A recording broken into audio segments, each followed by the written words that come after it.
Hey guys, Dylan with the Random Firearm, and I got something different for you, a book review.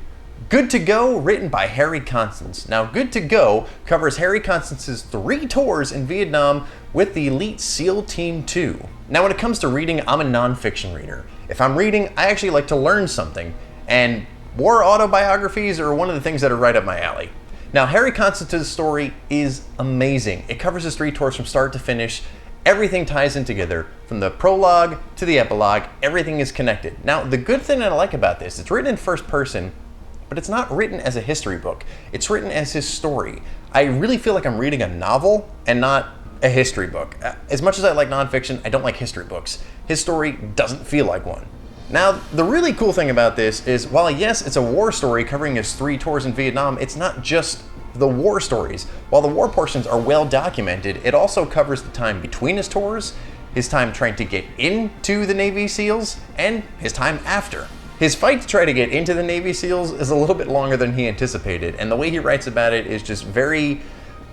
It kind of makes you feel bad for him. And then his time in Vietnam, it's just extremely well written. The time between it, the time after, everything is just well written, well documented, and very easy to read and very engaging. I found myself hard to put this book down. Now, it does cover historical things. It talks about the anti-war movement with the civilians back home. It talks about the free love movement, but it doesn't dedicate a chapter or a whole section to, well, the free love movement of the 70s or the anti-war movement due to college students. No, it talks about his experience with it. His wife back at home experiencing the free love movement, how anti-war changed just how it was with his final tour in Vietnam.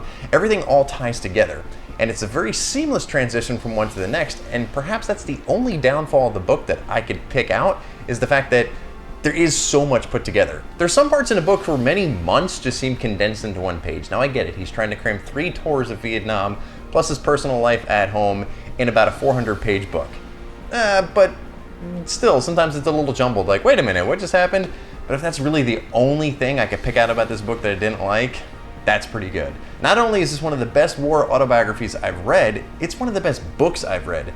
The only one that really comes close to this is Marine Sniper. That book was fantastic. It was one of the best reads I've ever read. And Good to Go, I picked up on a whim. I was at a used bookstore and I saw it sitting there. I'm like, let me give this a shot. I quickly looked on Amazon, saw it got a bunch of 5-star ratings. I'm like, all right, let me give it a shot.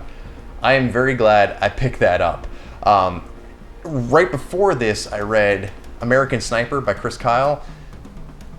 Not a huge fan of that book in any way, shape, or form. Chris Kyle isn't a writer, so it is what it is.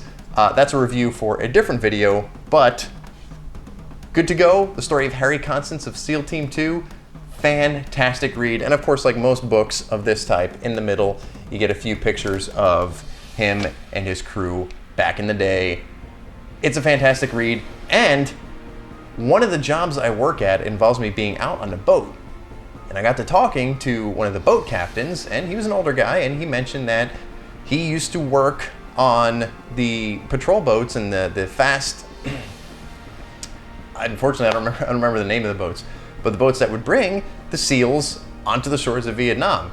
And I said, hey, did you ever work with SEAL Team 2? And he's like, yes, I did. And he started naming the locations of where they were. So it's pretty cool that he might actually be mentioned in this book, not by name, but just he might have interacted with Harry Constance back in Vietnam. So that's pretty cool personal connection I have with the book. So there you have it, guys. That's my review of Good to Go by Harry Constance. For full written review of this book, head on over to therandomfirearm.com, link in the description. Have you read this book? Let me know in the comments below what you think. Also, give me some suggestions about what I should read next. You can tell what kind of books I like, so I'd love to read more. So thank you very much for watching, guys. Hope you like this different type of video. Let me know in the comments below what you think. Also, share, like, and subscribe. It really helps me get further along in this channel, especially with YouTube not liking about half of my content. Pretty sure you can figure out why I'm not going to say the G word. Anyway, thank you very much for watching, guys. I will see you on the next video.